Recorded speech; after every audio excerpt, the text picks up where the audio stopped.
Thanks for joining us. Today's webinar is all about our Wheel and Anchor winter trips. I'm going to give you a short overview of about a dozen different trips that we still have available for this coming winter, so that you can consider whether there's a place that you might like to visit. First of all, a quick word about Wheel and Anchor, what we're all about. This is a community of Canadian travelers that we started back in 2018. So Wheel and Anchor as an organization is about 5 years old, and it comes on the backs of the 33 years that I've spent organizing trips for Canadians to places all over the world. And I've been doing this travel thing for, as I say, over 30 years. For the better part of that. And I have organized trips to pretty much every corner of the planet. I've taken groups from basically 4 people to literally 4,000. And so, yeah, I've kind of seen it all. And in the course of all that, what I really noticed and realized, which was the catalyst for starting Wheel and Anchor, is that when you put a bunch of people together who, particularly Canadians, who kind of are, you know, either well-traveled or somewhat well-traveled, but there's this combination of curiosity, of you know, this being sociable, being fun, being easygoing. There's a vibe that we have that it's almost hard to put your finger on, but we have managed quite successfully to bring together groups of people that just have a great time on trips and really benefit from the experience of being part of a community, as opposed to just signing up for a group tour where you don't know anybody. For us, the community aspect is really, really important, and you can see through some of these photographs some of the fun that we have, and usually we sort of facilitated that by, in the first couple of days of the program, you'll have had a chance to meet the other people on your trip, and a lot of sort of long-standing friendships and relationships have arisen out of that. And listen, that's part of the beauty of travel, is because when we have that thing in common that we can then share about, share the anticipation of going on a trip, or also the memories that we get while having been on a trip together. That's kind of the Wheel and Anchor difference. And so, as I like to say, my goal is that all of our members become well-traveled, well-connected, and have lasting memories. That's what we're all about. So, just a quick introduction. My name is Gordon Dreger. I'm the founder of Wheel and Anchor and the curator of all of our trips. And so, again, I've traveled to about 92 countries around the world so far, and I've seen a lot. And as I have organized trips to most of those countries as well. And so I have a particular affinity for hospitality, and all that entails. It's really important that we create that environment on every trip.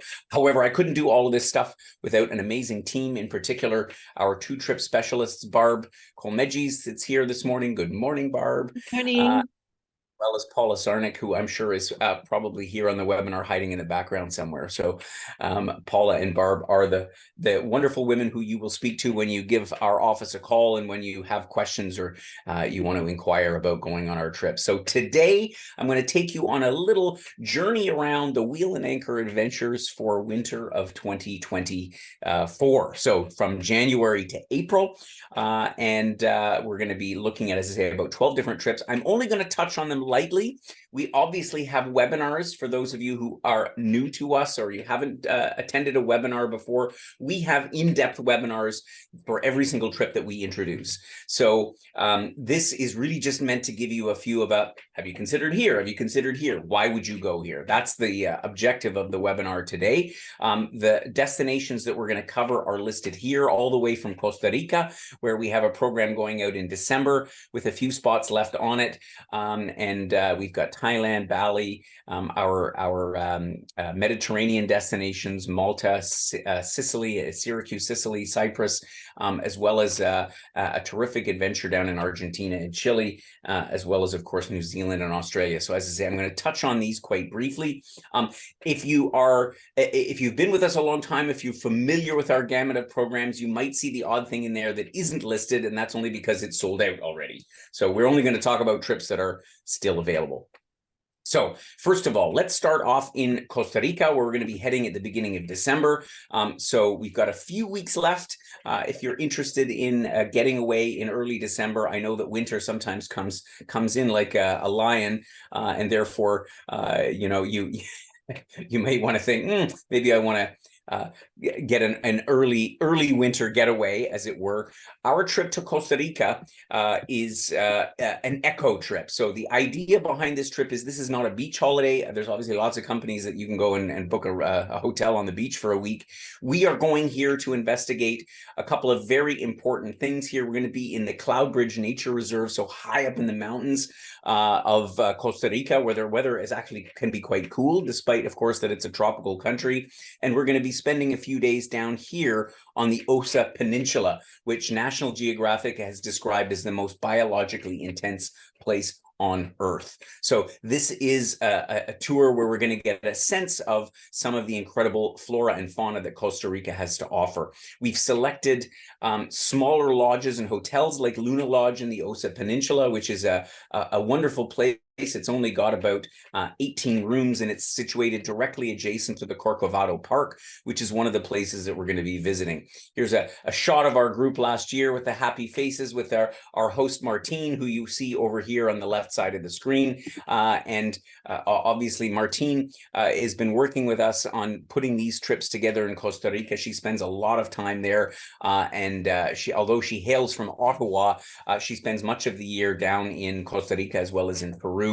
And so knows these places intimately, and she's a great person to travel with. So as I say, this trip is a combination between soaking in the tropical weather, cool up in the higher parts of the climbs in the Cloudbridge Forest, but of course, as we make our way down to the Osa, you are in very tropical conditions. We're going to have a dolphin and whale watching expedition out into the Pacific Ocean, and as I say, see lots of Costa Rica's incredibly diverse flora and fauna.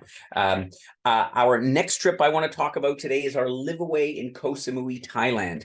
And so we have 3 2-week blocks, although the middle one, as noted here on the screen, is already sold out at the end of January, beginning of February, but we have space still on our January and February, mid-January, mid-February's trips.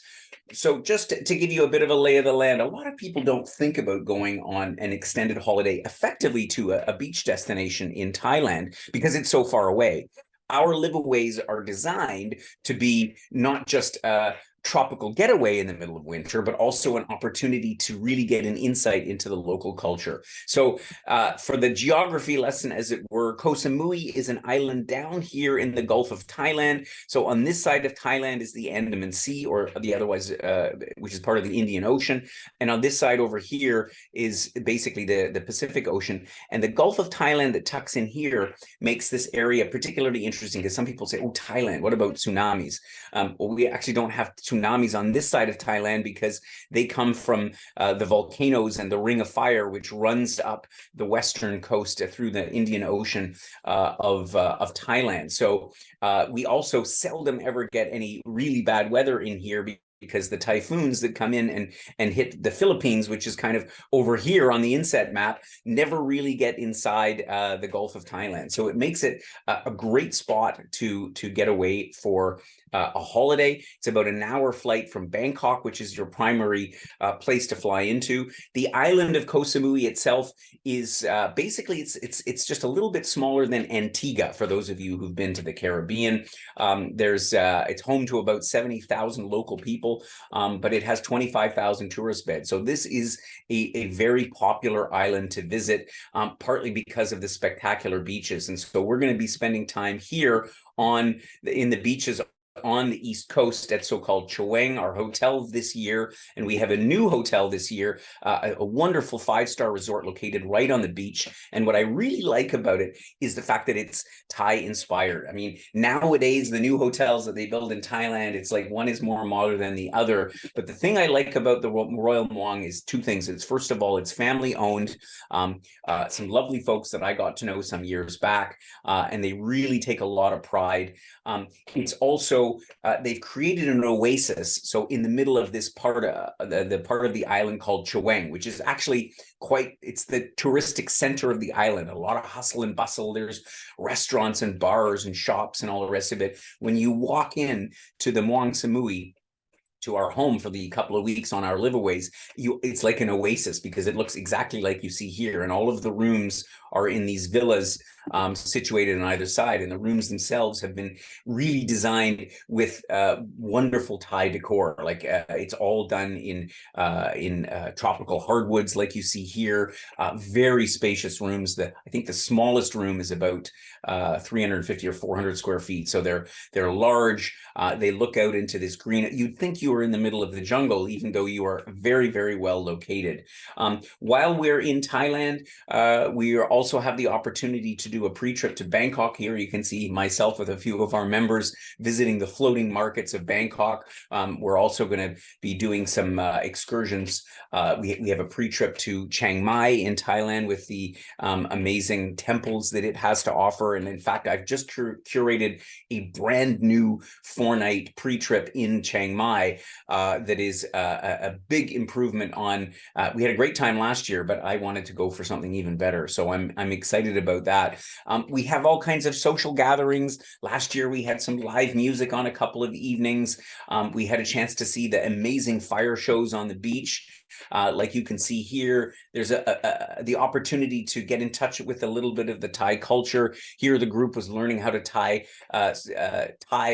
sarongs, if I could say it that way, at a wonderful lodge on the beach. All in all, it's an amazing experience. And if you'd never considered going to Thailand, it is a bit of a long trip to get there. But if you go and you go for 2 weeks or 4 weeks, or you can even go for all 6, although I say the middle week at the moment is sold out, but you can also combine it with one of our other LiveAways in Southeast Asia. And one of them is our Koh Phangan Yoga and Wellness Program. And so to give you the orientation, Koh Phangan is the next island over from Koh Samui. It's about 30 minutes away by ferry. For those of you who've known me for a while, you'll probably know that this is actually the island that I call home.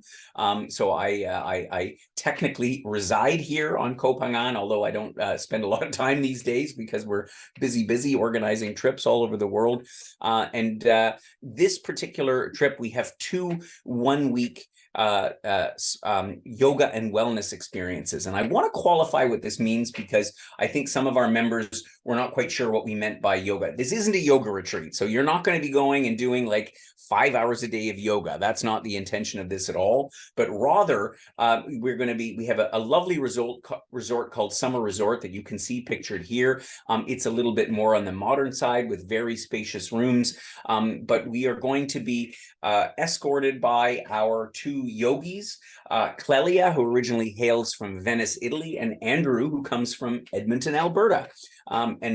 These 2 wonderful folks that I've known for many years actually lead wellness retreats all around the world. So they specifically here in Thailand, as well as in Bali in Indonesia, in Italy, they do amazing retreats. And the retreats are, as I say, it's not just about, in fact, we only do maybe 1 yoga class a day, 2 for those that wish. But we're going to go out and experience some of the modalities of healing and wellness that you'll find on Koh Phangan. And this is one of the reasons that I was drawn to this island many years back, and why I decided to call it my home, is beyond just the beautiful beaches that you see here and that we're going to visit on our daily itineraries, but they have all kinds of different treatments and practices and modalities all around the idea of wellness and spirituality. There's breath work, there's meditation, there's Tibetan singing bowls, there's Japanese, there's Indian Ayurveda. There is everything on this island.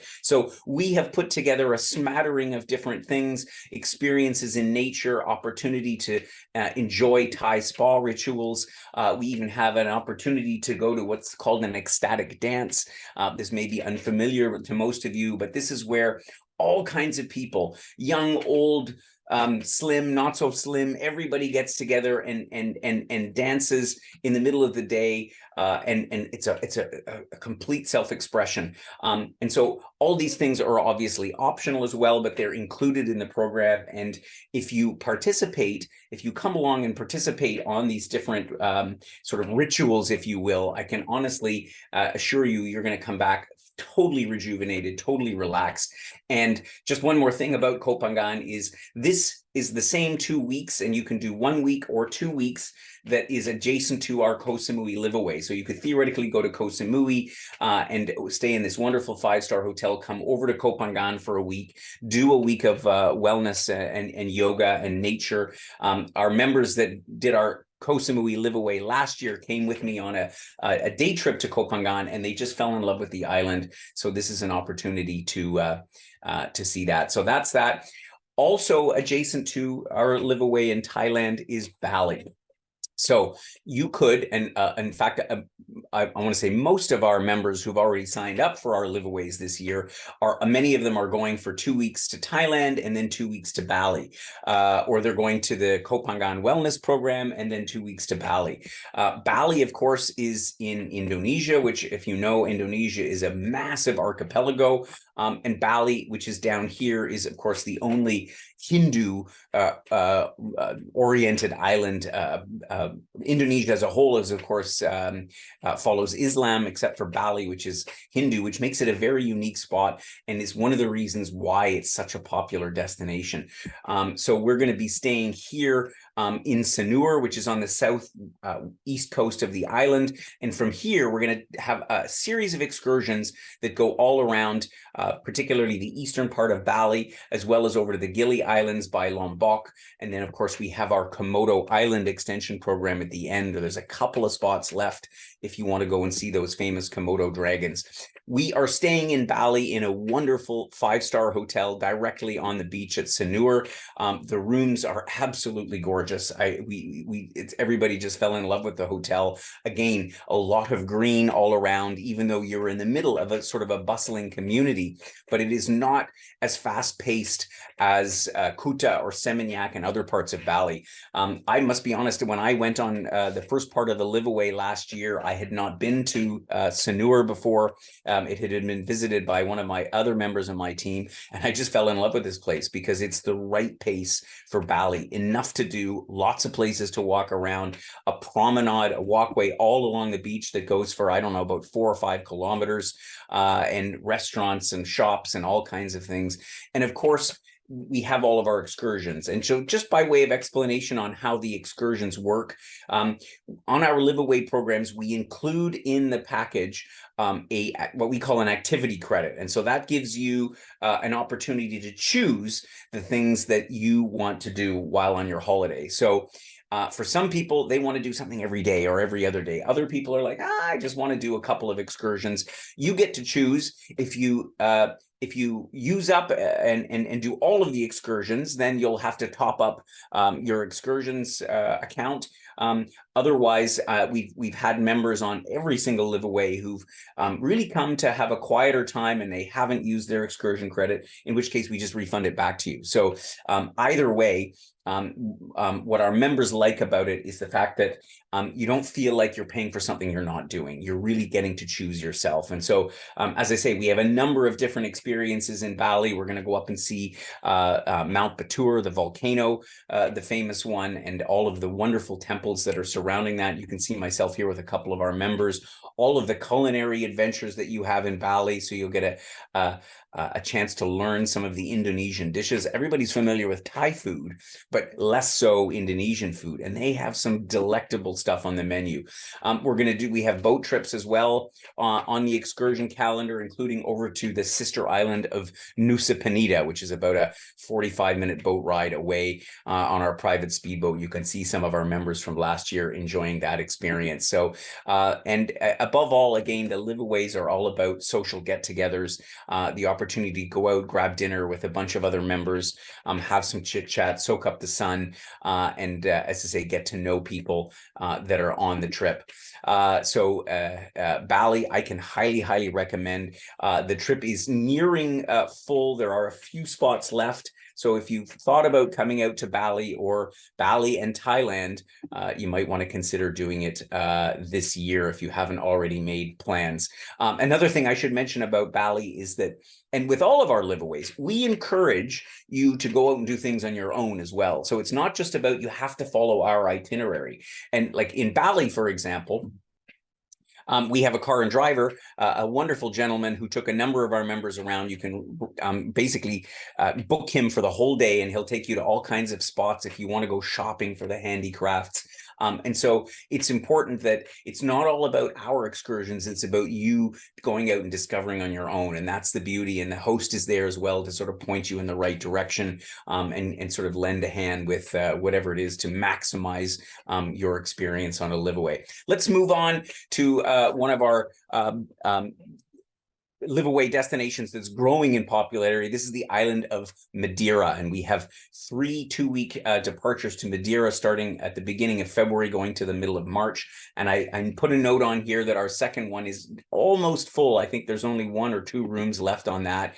And the island of Madeira, of course, is off the coast of Morocco in Africa in the Atlantic Ocean, and it is the island of eternal spring. The weather here is mild all year round. You can go swimming. I've been there in November and gone swimming in the sea, and it's basically been like July in Canada swimming. Fantastic. The other thing about Madeira is it's relatively small. We stay in the capital city of Funchal, from which you can reach just about any point on the island in about an hour and 15 minutes, sort of at the top. So it means that you can comfortably stay in one place, settle in, and explore the whole island. We have an extension program up to the island of Porto Santo, which was totally adored by our members. Again, most people have never heard of Porto Santo before. Even Madeira is sort of a bit of a foreign concept. But as I say, we've had great feedback from our members. We have 2 different hotels to choose from. And the reason that we've chosen these ones, like the Golden Residence, is because they are apartment hotels. So you have the option to choose studios with a kitchenette or even 1-bedroom suites that give you a lot of ample room, balconies with views out to the sea. It's when you're staying for a longer period. And many of our members, when we first did Madeira, we were staying for a whole month. Now we've basically said you can do 2 weeks and 2 weeks, or you can do 6 weeks. And I think we have some of our members who've joined up to spend a whole 6 weeks. There is, even though it's a relatively small island, you can really feel at home in a big hurry when you're there. And some of the things that make Madeira special are, of course, the incredible scenery. The island is volcanic, so there are some big mountains in the middle that are in fact so high that it's about at this latitude, one of the only places that they get snow, way up in the mountains in January. But that being said, when we travel in February and March, the weather is usually sort of in the 15 to 20 degrees Celsius range. It's perfect temperature. You can get some rain, you can get some sun. One of the sayings of the locals there is, if you don't like the weather, wait 20 minutes, because it usually changes pretty quickly. The thing that I like about Madeira, why it's special for me, is the walking and the hiking. The farmers up in the mountains built these things called lavadas, which are basically irrigation channels that go all the way to the mountains to be able to bring water to the farms at the coast. And it means that you have adjacent to these irrigation channels flat or almost flat walkways that you can walk on for miles and miles and miles. It's a wonderful experience. We have a lot of fun doing some other things. I know our members last year took in a football match, which was quite exciting. Of course, the famous Portuguese footballer, oh my God, his name just went out of my mind. the famous one comes from Madeira, of course. That we went to see a cabaret show. Madeira is obviously favored as a retirement destination for a lot of folks from the UK and Germany and Scandinavia. So there's a lot of activities and live music events that cater to sort of our demographic and folks like us. But again, I can't say enough about the incredible scenery. A lot of our members went off and did sort of hikes on their own because, again, the levadas are very well marked. You can reach a lot of these places by local transport, or you can just hop grab a taxi and head off to explore the beautiful parts of the island. Food and wine in Madeira. I mean, we've all heard of Madeira wine, which that is a bit of an acquired taste, but they make traditional table wine as well, and it's all really fantastic. For the active folks, we even offer the opportunity to go kayaking right in the harbor of Funchal. You can see some of our members from our trip back in last year in 2022. So I can highly recommend Madeira as a place to get away with spring-like weather. Adjacent to Madeira, you can also visit our LiveAway in Malta. And so Malta, this is a wonderful aerial view of Valletta, the capital, with the famous Grand Harbor, one of the most famous harbors in the world. We're going to be going to Malta in the middle of March. Malta actually consists of technically 4 islands. But 2 principal islands, the island of Malta and Gozo, with this little one called Camino in the middle. And we're going to be staying right in Valletta, where we can explore the whole island. And so the beauty of being in Valletta is that you've got the whole ancient city, the fortified city built by the Knights of St. John, that are right at your doorstep. And this hotel, we didn't stay in this hotel last year, but we had one of our special dinners with this amazing view overlooking all of Malta. Malta is a fairly small island. As I say, you can drive from one end to the other in about 40-45 minutes if there's no traffic, but it's quite densely populated, which means it has an amazing transportation system. I know our members use the local bus to get to all points of the island, went exploring on their own, lots of places to walk as well. You have amazing historical sites like Mdina, which is the original capital in the center of the island, and you've got places to walk like the 3 cities, which sit on the other side of the Grand Harbor, which is here behind our group.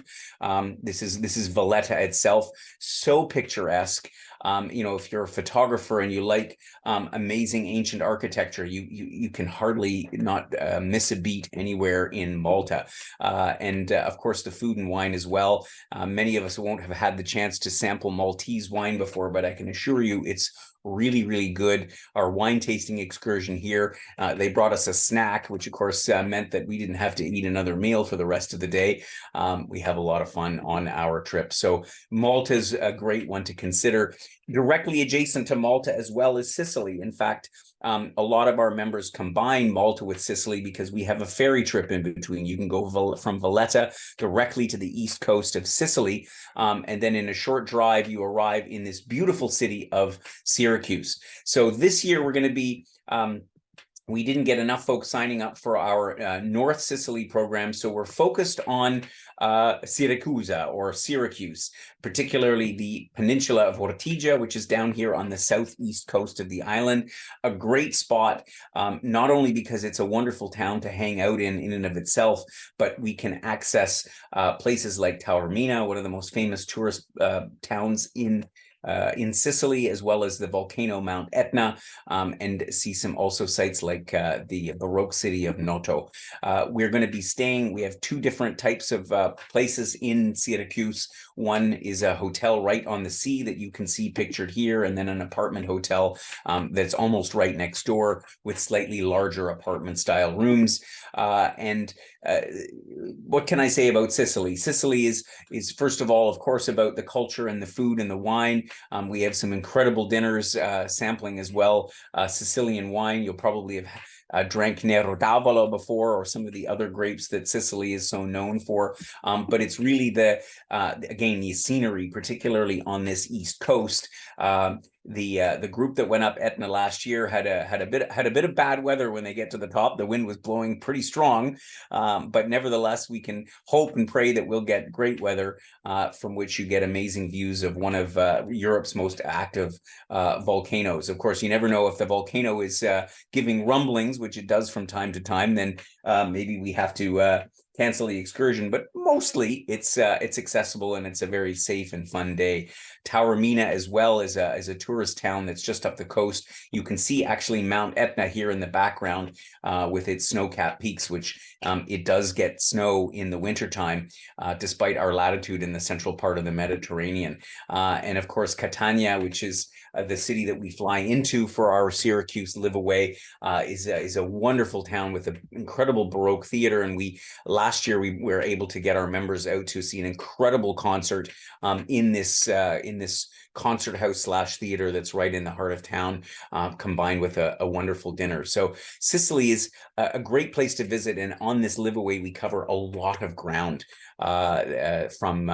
from our base in Ortigia. Another one that you can combine either with Madeira or with Malta or Sicily is Cyprus. And a lot of us don't know about Cyprus, which sits over here in the very eastern part of the Mediterranean, so to the south of Turkey and to the west of Syria and Lebanon.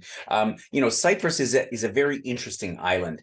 It is in the summertime packed with sun seekers from the UK, Germany, other parts of Europe, but in the wintertime, it's a lot quieter, and it's a great time to be able to explore and live through the culture and the agricultural component, and to enjoy the wonderful Cypriot hospitality. The Cypriots are some of the most friendly people I've met anywhere in Europe. It's almost weird how friendly they are. And so our Cyprus program is divided into two-week segments. The first one is based here in Larnaca, which is coincidentally where the international airport is, or the largest airport. It's a wonderful seaside town, and it gives us great access to visiting North Cyprus, which of course is basically like a separate country, although it isn't really a country because it's only recognized by a couple of countries of the world. And you'll learn all about this. We all lived through the period when Canadian peacekeepers were taking care of the blue line that separates Northern Cyprus from the Republic of Cyprus in the south. And things are pretty calm these days. Otherwise, obviously, we wouldn't be going. And you can cross back and forth without too much difficulty. And it is fascinating to see how these two cultures that were once very unified and are now separated largely for political reasons. And so from Larnaca in the first week, we'll explore Kyrenia, Nicosia, the divided city, as well as Famagusta, which has got a massive ghost town that happened as a result of the separation. The second 2 weeks, we're going to be based in Paphos. This is really one of the main summer sun destinations, but is also full of retirees in the wintertime. From Paphos, we can get up into the Troodos Mountains, where the highest mountain. In fact, when we were there year before last, it snowed in March when we were there on the top of Mount Olympus, and they actually have a little ski resort up there. But generally, the weather is actually quite nice in March. In fact, usually expect temperatures in the high teens and low 20s, and Cyprus gets a lot of sunshine. In Larnaca, we have a wonderful apartment-style hotel. In fact, it was brand new when I visited this place year before last. They were literally just sweeping the construction dust out, and it's really super nice apartments in the heart of Larnaca. The second week, we're returning to the hotel we stayed in last time in Paphos because it's also has a combination of regular hotel rooms and also a larger one-bedroom suite, so you can get that extra space to spread those elbows. It has a pool on site, wonderful dining room, incredible service. It's a great spot in the heart of the Marina district of Paphos. While we're in Cyprus, again, you get a combination of the historical, cultural sort of things to do here. For example, as I mentioned, we visit the divided city of Nicosia, where you have to pass by basically the equivalent of customs to be able to enter North Cyprus, which you do on foot. And you immediately see the differences, the economic, the cultural, the religious differences between North and South when you visit a place like Nicosia. We're going to have a lot of culinary and agricultural tours that are on offer as well. So this is a little town, a place that we visited to do a cooking class that's not far from Larnaca. And we'll learn, among other things, about halloumi. You may or may not have halloumi. This is the white cheese that is actually now been designated as officially from Cyprus. So, you know, much like Parma ham is from Parma in Italy, or Champagne is from Champagne, halloumi originates in Cyprus. And so we'll actually visit a farm and see how it is made, typically out of goat and sheep's milk. And on the second 2-week block, as I say, it's more of the natural side. We'll see the amazing west coast of Cyprus. We'll visit the Akamas Peninsula.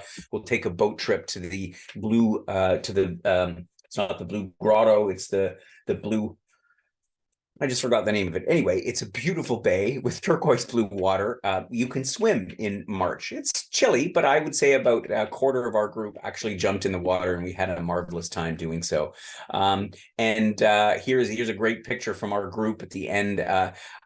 We had a wonderful, amazing gourmet wine tasting dinner, and you can see all the smiling and happy faces. And I'll note here that our LiveAway programs are typically between 18 and 26 people. Sometimes they're a bit smaller, but we tend now, based on feedback from our members, to cap them at about 26 people. And even though you think, oh, 26 people, that's a big group. While we are all there at the same time, all of our excursions on all of our LiveAway programs are done in small groups. So it could be anywhere from sort of 6 to 12 people, depending on if there's a boat involved, or if it's a cooking class. Sometimes it's smaller because of capacity issues, but we really like the intimacy of small groups when we're out doing our sightseeing and sort of going around. I'm changing gears a little bit from our LiveAways program. At the end of March, we're going to be heading down to Argentina and Chile. And I love Argentina. Buenos Aires is one of my favorite cities in the world. And what makes this program interesting is the fact that we're going to have an extended stay in Buenos Aires. We're going to visit Mendoza, the heart of Argentinian winemaking, and we're going to cross over the Andes by road and end up in Santiago, of course, the capital of Chile. So that is the map of our program. We also have a great extension program to Iguazu Falls. This is a shot of me from a few years back visiting Iguazu Falls. I love this waterfall. I've been to pretty much most of the well-known and major waterfalls around the world, and I can honestly say Iguazu is the best. The cataracts, the layers to it, it's phenomenal place to visit. It sits, of course, on the border between Argentina and Brazil, and so our pre-trip to Iguazu allows you to see both the Argentinian and the Brazilian side of the falls. The main program is based in Buenos Aires, where we'll spend 5 nights, and Buenos Aires is a massive city, and yet it has a numerous number of things that you can do. In fact, I almost say 5 nights isn't enough. I've been there for 2 weeks at a go, and still uncover new things to do all the time. Buenos Aires is kind of like a juxtaposition between sort of Paris and Madrid, and a Latin American city, and the restaurants, the nightlife, everything going on in Buenos Aires is so amazing. And it's a relatively safe city to walk around. I mean, like any big city, particularly in Latin America, you have to be a little bit cautious, but certainly walking around during the day, it's a great place to walk around. And we're staying right in Recoleta, which is near a neighborhood adjacent to the heart of Buenos Aires, where, of course, Evita hailed from, and the cemetery, the famous cemetery where she's buried, is a short walk away. And I know cemetery sounds a little morbid, but it's actually well worth a visit. We'll spend a few days in Mendoza, which, as I mentioned, is in the foothills of the Andes Mountains and is Argentina's wine capital. So we'll get to visit a couple of wine bodegas and sample some of the very, very diverse spectrum of Argentinian wine. An interesting fact, we have a lot of Argentinian wine on the shelves at home, but actually most Argentinian wine is not even exported. They keep it at home. As I mentioned, our trip is going to take us across the Andes Mountains. This is the road actually from the Argentinian side up. We cross the border into Chile, and overall, it's an incredible day. If the weather's great, we can see Aconcagua, which is the highest mountain in the Andes Mountains. And our trip culminates in Santiago de Chile, which has really become one of the economic hubs of South America. It's a bustling city, cosmopolitan, so much to do and see, and of course sits in the foothills in the shadow of the Andes Mountains. We'll make a side trip as well to Valparaiso, the UNESCO city that's on the Pacific coast. Overall, a great trip to South America. Two last trips now. This time we're going to head across the Pacific and down under, and I'm going to talk a little bit about our trips in from the middle of March until April in New Zealand and Australia. So after we did a sort of a live-away type trip last year in New Zealand, which was great, but the feedback that from some of our members was we actually want to see more of the country. So we've gone back and we've turned this into what we call a sojourn style program, which means we have 3 and 4 night stays in some of the key cities. And this allows us to take in a lot more ground. So this trip, in fact, spends 11 nights on the North Island of New Zealand here and 11 nights on the South Island. And the North Island is much more known for obviously Auckland, the capital city, the economic hub. It's also where the Maori culture is kind of headquartered. You have the Rotorua hot springs. It's really the sort of the cultural side of the island, whereas the South has the famous Southern Alps and that breathtaking scenery that we've all seen pictures of. So as I say, our trip takes us around both islands. We'll start off in Auckland, which of course is the capital city, the city of sails, and it sits of course on a harbor by the Tasman Sea, a modern city. We'll spend a good 4 nights here, so we'll get a flavor of the city itself, but also the history. We're going to head out to Waiheke Island, which is one of the islands in just outside of the harbor of Auckland, and we'll learn a little bit about the history of New Zealand. So we'll spend some days up on that northern peninsula of the North Island. We'll then head down towards Rotorua. We'll make a stop at Hobbiton. This is the town that was the film set for the Lord of the Rings films. And you can get a little bit of a glimpse of it here with our group members standing in front of one of these houses where the Lord of the Flies was filmed at. New Zealand is famous, of course, for Rotorua, which is a Maori word for the hot pools that you'll find here. This is a little bit like Yellowstone, but very distinct in and of itself, partly because of the influence of the Maori culture. And the one thing that New Zealand can be really proud of, they can be proud of a lot of things, but the fact that they have really created an environment where Indigenous folks are really integrated into society. And it's amazing. It's really moving when you consider some of the challenges that we've had in our own country. So we'll hear and learn a little bit about that. We'll fly down to the South Island to Christchurch. You may remember an earthquake also hit this town a few years back, but it enabled them to go back and really rehabilitate the whole town. In fact, they have a whole tour sort of dedicated to how the positive effects that happened in the aftermath of the earthquake and in rebuilding part of the town. So it's a lovely little town. We'll take a train ride across the South Island, the so-called Trans-Alpine Railway, where we'll get into the really mountainous part. We'll get a chance to see Mount Cook, New Zealand's highest mountain, and we'll spend some days in Queenstown, which is affectionately known as the adventure capital of New Zealand. You can tell by the picture here that the scenery from the city itself is magnificent.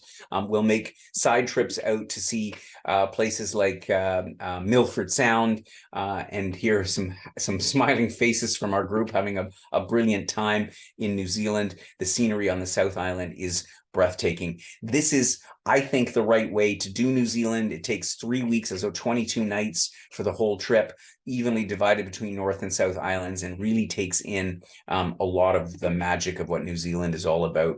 Immediately following New Zealand, we have our Australian adventure down under. This is the last trip I'm going to be talking about today. And this trip happens, as I say, immediately after New Zealand at the beginning of April. We're going to start off actually in Adelaide, in South Australia. We'll visit Kangaroo Island, which is a very unique spot that most people visiting to Australia never really get the chance to do, because they tend to focus on Sydney and on the interior, as well as the Great Barrier Reef. But I think that spending some time in Adelaide is worth it. We'll obviously spend our days in Sydney, seeing the Opera House and all that great city has to offer. And then, of course, up in the north in Queensland, we'll stay in Port Douglas, where we'll have a chance to get out on the Great Barrier Reef. So as I mentioned, Adelaide, a very quaint city. It is interesting in its own right, but it's most known because it's the gateway to the Barossa Valley, which anybody that enjoys their red wine will be familiar with the Barossa Valley. So we'll have a chance to understand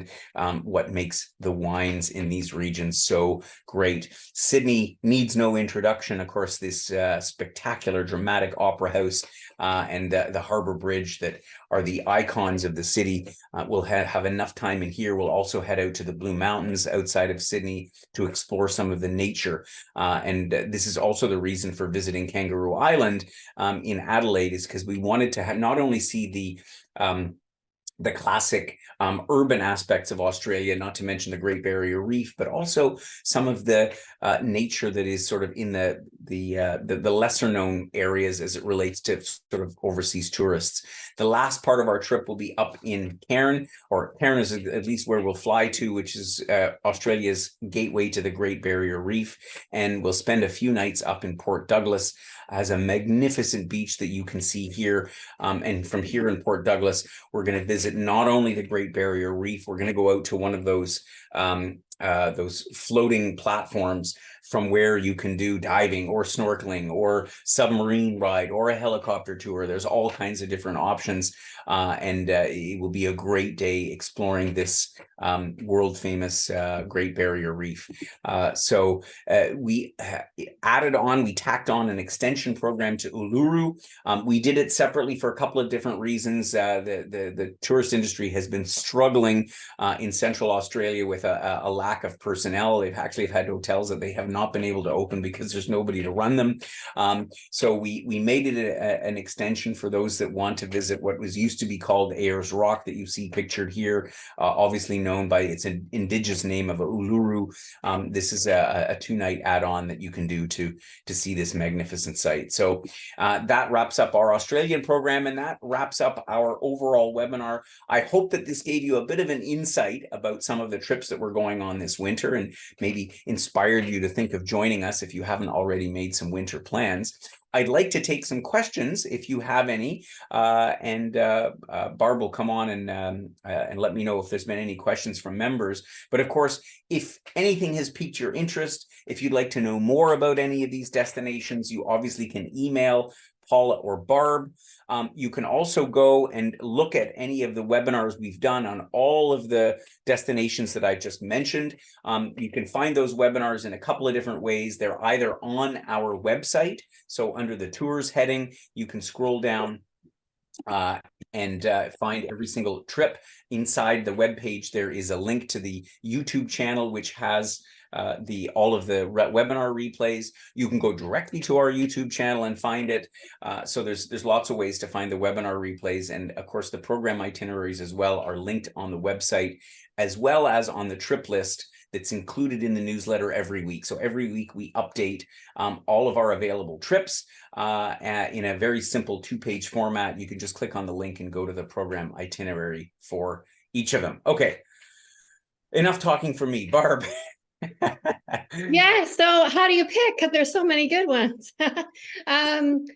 So yeah, just with the LiveAways, just a question about what meals are included, or if there's kitchenettes. You mentioned one of them. Did all of them have kitchenettes, or? Yeah, so good question. So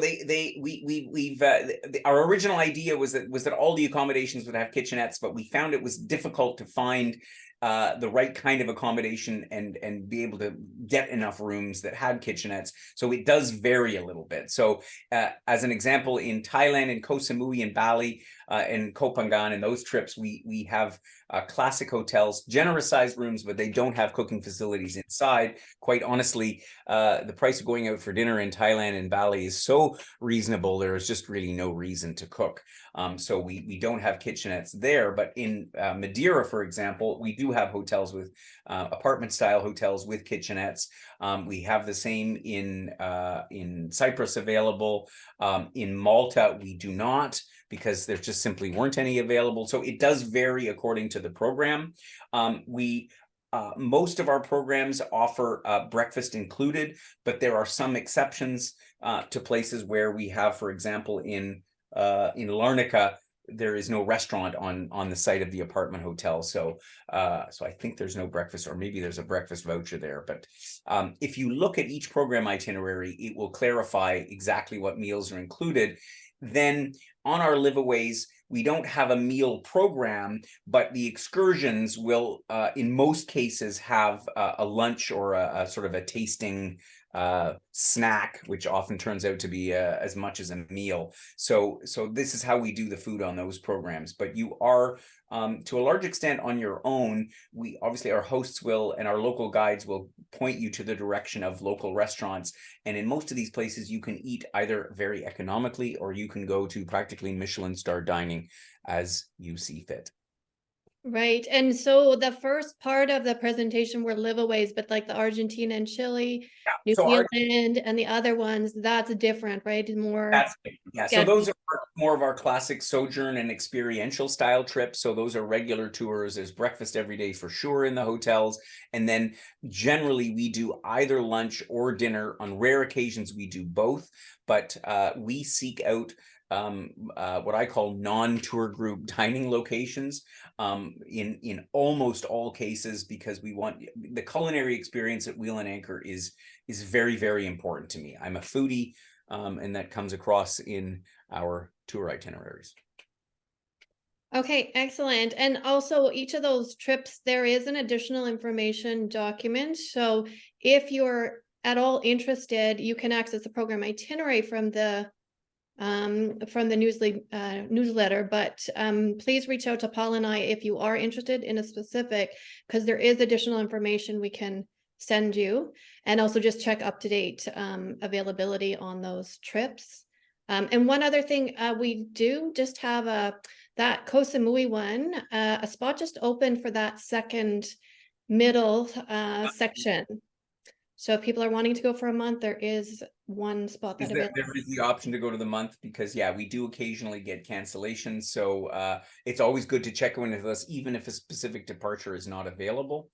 I see here a question about combining trips. So our additional information document will give you sort of some indication of the trips that are adjacent. If you look at our overall trip list, you can just check by the dates and see which ones are adjacent, or give Paula or Barb a call and they'll let you know which trips sort of line up. So can I go from Madeira to Malta? Yes, you can. Can I go from Madeira to Cyprus? Yes, you can. Can I go from Cyprus to Tuscany, for example? No, I can't. Those trips don't line up. So we do have a separate document that also explains our recommended route, how to get from one to the other. And of course, our air department can assist you in booking flights to the extent that you need that help. So we're able to facilitate. Good. Okay, I think those are the only questions that came in. Well, I must have done a good job. Yeah. So obviously there's lots of information that you can find, as I say, on our website or on and specifically in the program itineraries for each of these trips. I hope you found this useful and informative. Would love your feedback. If you like this format, we're constantly sort of finding ways to be able to communicate to our members all the great trips that we're doing. And so this is one way to do that. So thank you for your time. Thank you for indulging me in this little tour around the Wheel and Anchor world of this this winter. I hope you'll, if you haven't already made plans, I hope you'll consider joining us to one of these great destinations. We look forward to hearing from you and to seeing you. Our next webinar, Barb has posted it in the chat box, is our Tuscany and San Marino program. That's a trip happening next spring. And again, a newly revamped trip that takes in a couple of, takes in Florence, Cortona, and Tuscany, as well as the small country of San Marino in the eastern part of Italy. So join us for that next week. And otherwise, I look forward to seeing you on a webinar again in the future, and hopefully in person one of these days if you're coming along on one of our trips. Thanks so much for joining us today, and we'll see you all again very, very soon. Take care.